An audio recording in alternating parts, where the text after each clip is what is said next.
राज्याचे upper police महासंचालक नवल बजाज हे आज बाजारपेठ पोलीस ठाण्याच्या अंतर्गत कामकाजाच्या तपासणी संदर्भात आले होते।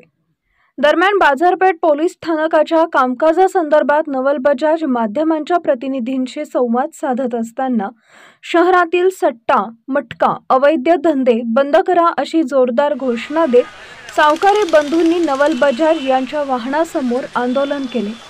भुसावळ शहरातील सर्वच भागात सट्टा, मटका आणि इतर जुगाराचे अवैध धंदे मोठ्या प्रमाणात बोकाळले।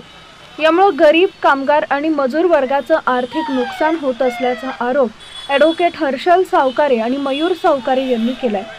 विशेष म्हणजे बाजारपेठ पोलीस ठाण्यापासून हकेच्या अंतरावर असलेल्या छत्रपती शिवाजी महाराज संकुलात बिनबोबाटपणे बाजारपेठ पोलिसांच्या आशीर्वादाने सट्टा, मटका, जुगाड सुरू असून यातून पोलिसांना दरमहा लाखो रुपयांची वरकमाई होत आहे। बाजारपेठ पोलीस ठाण्याच्या अगदी जवळ असलेल्या छत्रपती शिवाजी महाराजांच्या नावाने चालणाऱ्या या संकुलातील काही गाळ्यांमध्ये राजरोसपणे सुरू असलेल्या अवैध धंद्यांमुळे छत्रपती शिवरायांचा अवमान होत असतानाही बाजारपेठ पोलीस ठाण्याचे पोलीस निरीक्षक जाणीवपूर्वक त्या अवैध धंद्यांवर कारवाई करत नसल्याचा देखील आरोप सावकारी बंधूंनी केला आहे।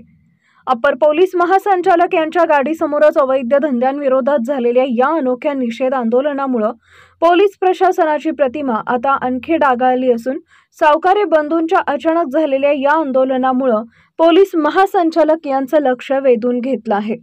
त्यामुळे आता या अवैध धंद्यांवर आणि संबंधित पोलिसांवर काय कारवाई होते याकडे सुज्ञ भुसावळकरांचं लक्ष केंद्रित झालेलं आहे।